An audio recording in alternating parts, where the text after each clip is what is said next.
Director Wray, we have established that the FBI and other federal agencies met weekly with executives from major social media companies, including Facebook, Twitter, YouTube, Google, Microsoft, LinkedIn, and Yahoo and Verizon.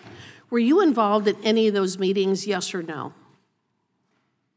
I wasn't involved in the kind of meetings that you're talking about, or I didn't participate, I guess, in meetings like that. Okay. Are these meetings still occurring, and if so, how frequently?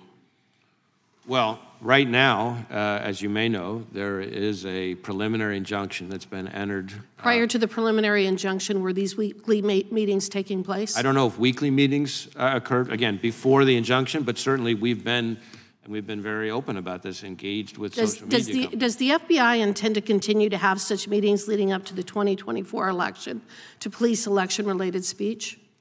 Well, we're not going to be policing election-related speech. That's what you previously did.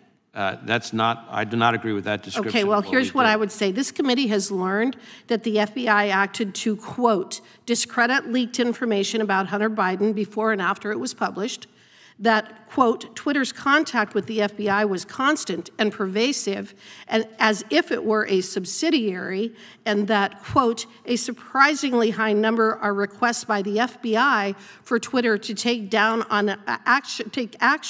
on election misinformation, even involving joke tweets from low follower accounts. Are you aware that that has been reported? I am aware of some of what the committee has found in its report, but I will add that I'm not sure I agree with the findings. But that's what we found. Director Wray, you and I both know that the federal government is forbidden from doing indirectly what it cannot do directly. In other words, neither you nor the FBI have any legal authority to circumvent the First Amendment by using a surrogate to do your dirty work. Yet that is exactly what you have been doing. The Bureau, under your watch, has been using proxies to violate the First Amendment. Were you the person who gave the orders to use these social media companies to violate violate Americans' First Amendment rights? Again, I don't agree with your description of our engagement with social media companies. So who made the decision to use social media companies as a proxy to suppress the First Amendment rights of American citizens? Because I don't believe that's what we did. I'm not sure there's anyone that would have made such a decision. Do you really expect the American public to believe that you were not involved in the decisions related to using social media companies to suppress the First Amendment rights of American citizens? I can't help what people will believe or not. I can only speak to what the facts are. Was anyone ever fired or otherwise reprimanded for pursuing mass censorship? In other words, has anybody been held accountable for taking the actions that were described in the decision by the district court out of Louisiana? Well, the district court's decision just came out on July 4th. Has anybody been reprimanded or held accountable? And at the moment, we have issued guidance to everyone in the organization who could be affected as to how to follow that. Has anyone been reprimanded? I'm not going to speak to personnel matters because we have not made any such determination at this stage. We need more people like Harriet Hagman to expose what's really going on. Let's face it, our government is colluding with social media companies to censor speech, change the outcome of elections. These people in the Biden administration and all Democrats in power are so corrupt. Do you think this is what should be happening in a constitutional republic? Absolutely not.